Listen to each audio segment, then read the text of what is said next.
I didn't realize this until just now, but if anybody's on a cut, ooh, I do not necessarily envy their situation, primarily due to the let's just call it the holidays that are coming.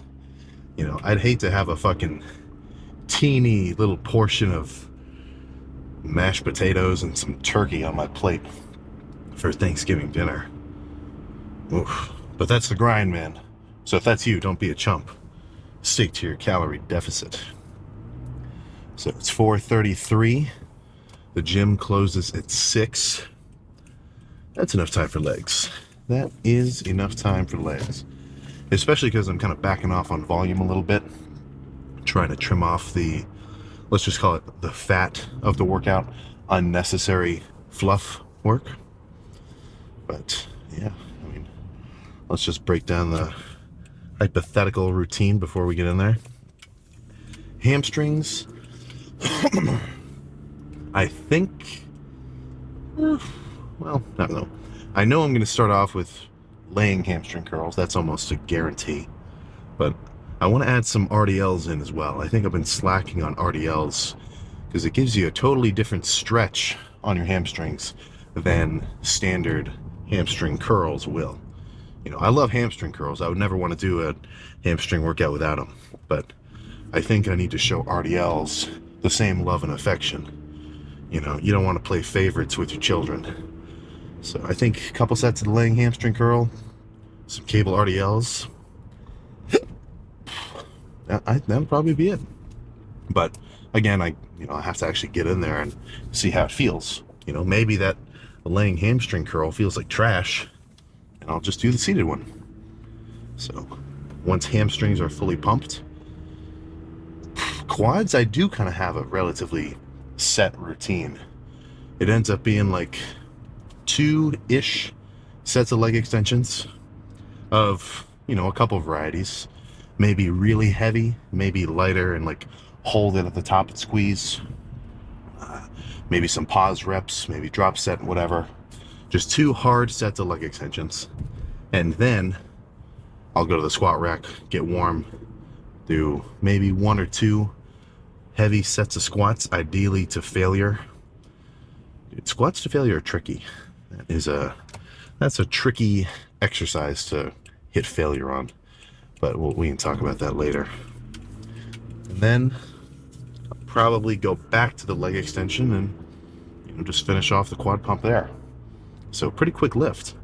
And at the end, of course, I'm going to spam adductor. Well, adductors. So that's where you sit on the machine and you squeeze your legs together. Not only because it'll kind of thicken up the inside of my quads or the inside of my thighs, so from the front they'll look bigger, but also having strong adductors just makes you so stable and strong on squats and any other kind of leg pressing movements that you like. So if you were to see this workout and for whatever reason you can't squat, lower back destroyed for whatever reason, shoulder fucked up, I don't know, just replace it with some other kind of heavy pressing movement. I'm not really a huge leg press fan, but sometimes there's a machine leg press in here that I do like, which I'll do a couple reps on, sometimes usually in a superset fashion.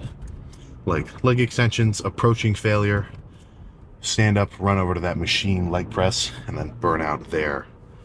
That's usually a pretty fun drop set. So maybe we'll do something like that. We'll really just have to get in there and see.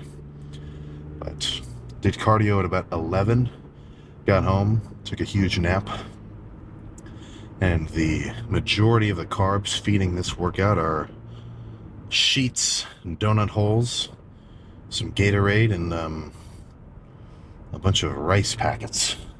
So I feel pretty full, feel pretty hydrated.